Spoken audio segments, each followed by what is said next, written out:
네, 이번에는 서부지법 폭동 난입 사태에 대해서 구체적으로 좀 분석을 해보는 시간을 마련했습니다. 전직 청와대 공직기강 비서관실 행정관 지내신 박관천 전 경정 모셨습니다. 어서 오십시오. 안녕하세요. 네, 깜짝 놀랐습니다. 밤새 잠을 못 잤어요. 좀 주무셨어요? 그날? 아니 저도 그날 새벽에 네. 한 2시 57분인가 8분 공 3시경에 일이 벌어난 거거든요. 네. 저도 그날 이제 구속영장에 대해서 보고 있었습니다. 그러니까요. 구속영장 언제 하고 있다고 그랬는데 네. 갑자기 이게 화면이 비치더라고요. 예. 그래서 저는 아니 제2의 비상계엄이 선포된 날이 생각했어요. 근데 비상계엄 선포치고는 이 전부 다 사복을 입은 그 폭력배들이더라고요. 예. 과연 이게 저는 그날 보면서 2025년 대한민국이 맞나 하는 생각이 들었습니다. 어차피 민주주의라는 게 다양한 이해관계가 충돌하기 때문에 법원이라는 것은 이걸 갖다가 최종적으로 심판하는 결정하는 기관이거든요. 그렇습니다. 법원 결정에 대해서 이의가 있으면은 뭐 그동안은 그 법원 외곽이나 예. 입구에서 시위하는 경우도 있어도 예. 법원 건물 내부에 들어가는 자체가 없었어요. 예. 더구나 거기 들어가 가지고 막 그냥 때려 부수고 예. 하면서 판사실 앞에 가 가지고 판사 이름을 부르면서 너희 집 주소까지 안다 이렇게 말을 하고 있거든요. 네. 그리고 경찰 장구를 뺏어서 폭동을 하고 있어요. 네. 이거는 우리나라 대한민국 국가체제 전복입니다. 예, 국가 체제 전복이다. 국가체제 전복으로 봐야지 예. 단순히 흥분한 군중에 의한 예. 폭력행위로 보면 안 됩니다. 예. 그렇게 본다면 그건 큰 오산이죠. 네, 그러니까 이해할 수 없는 것들이. 예. 근데 저도 과거에 이제 박근혜 국정농단 사태 때 예. 태극기 부대 취재를 가보면 예. 뭐 그때도 저도 많이 뺏기고 많이 맞았습니다. 할머니 할아버지들이 마이크 그냥 가져가. 그러니까 뭐 상식이 없어요. 상식이 없고 그거 안 됩니다라고 하면 돌려주세요라고 하면 안 줘요. 예. 저도 그런 일을 당했긴 했지만 저 정도로 극악한 상황은 아니었는데 저것은 필경 어떤 뒷배가 있지 않는 한 조직적으로 행동을 한 것이 아닌가. 그냥 흥분해서 갑자기 들어갑시다. 이건 아니지 않나라는 생각이 저는 드는데 특히나 말씀 주신 대로 경찰의 장구를 가지고 빼고 그다음에 특히 이제 기자들을 상대로 폭행을 하는데 저는 정말 참을 수 없었던 게 기자들한테 침을 뱉어요. 아니, 와, 저는 진짜 그 촬영하는 기자들한테 예. 저 너무 놀랐습니다. 이게 군중 심리에 의해서 약간의 폭력을 행사하든가 욕을 하는 사람이 있을 수는 있습니다. 네. 특히 그 정광훈 목사가 한 광화문 태극기 집회인가요? 네. 거기에 나가는 사람들 대부분이 이런 말을 합니다.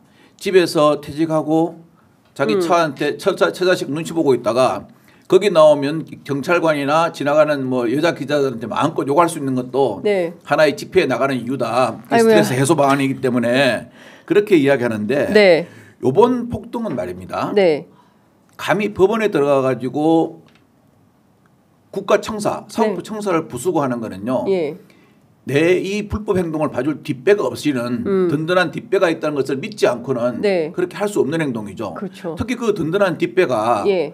어떤 여론을 움직일 수 있는 뭐 세력이라든가 예. 아니면 또 현직 대통령이라든가 예. 현직 여당 국회의원이라든가 또 현직 여당 국회의원이 그걸 갖다가 소위 말하는 보증을 해준다든가 네. 이럴 경우는 그 사람들이 그런 행동을 할 수가 있죠. 저는 그게 없이는 요번에 안 되고 단순한 군중 심리에 의한 네. 어떠한 그 자기가 반감정의 표출 이거하고는 전혀 다른 요번의 시위였다고 생각합니다. 예. 그러니까 내 뒷배는 현직 대통령이야. 우리 뒤에 예. 윤석열 있어. 그렇죠. 그러니까 맘 놓고 법원은 두드러 패도 돼. 판사 찾으라고 난리치고 욕해도 돼. 이런 판단을 가지고 움직인 거다. 그렇죠. 그게 없으면은요. 예.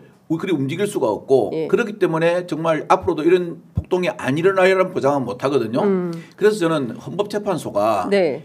이게 인용이든 기각이든 신속한 결정을 내려야 된다고 생각합니다.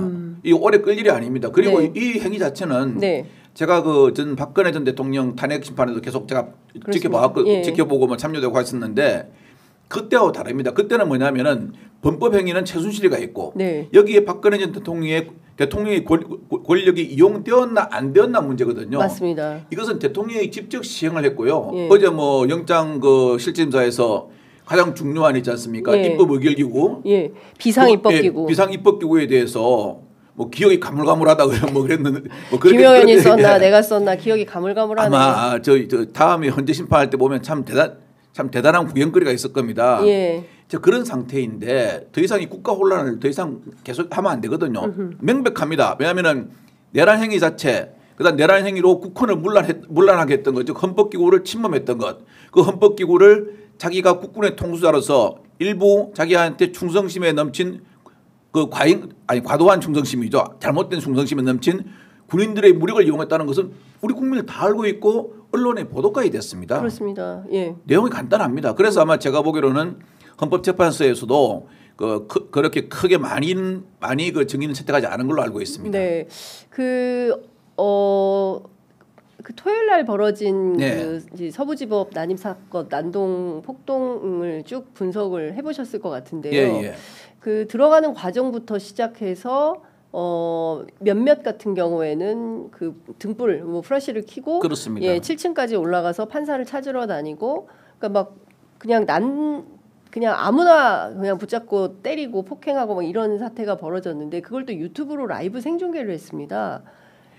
이건요. 예. LA 폭동보다 저는 그때 상황이 더 심각하다고 봐야 됩니다. LA 폭동보다 예, LA 더 심각한 게 제가 참 묘한 장면 하나 봤어요. 예. 이제 좀 약간 지친 어떠한 시위자들이 누워서 자고 있더라고요. 네. 근데 갑자기 그 사람들 핸드폰으로 뭐가 나오냐면은 구속영장이 발부되었다. 예. 이제는 다른 방법 없다. 예. 때려 부셔야 된다. 예. 잘 때가 아니다. 전부 다 일어나라. 이런 방송이 나오는 것 같더라고요. 맞아요. 그리고 뭐 난입을 하는데 이 난입을 해가지고 또 폭동을 하는 것을 갖다 유튜브가 중계를 합니다. 그것은 뭐냐면은 아직까지 폭동에 가입하지 않은 세력들 있지 않습니까?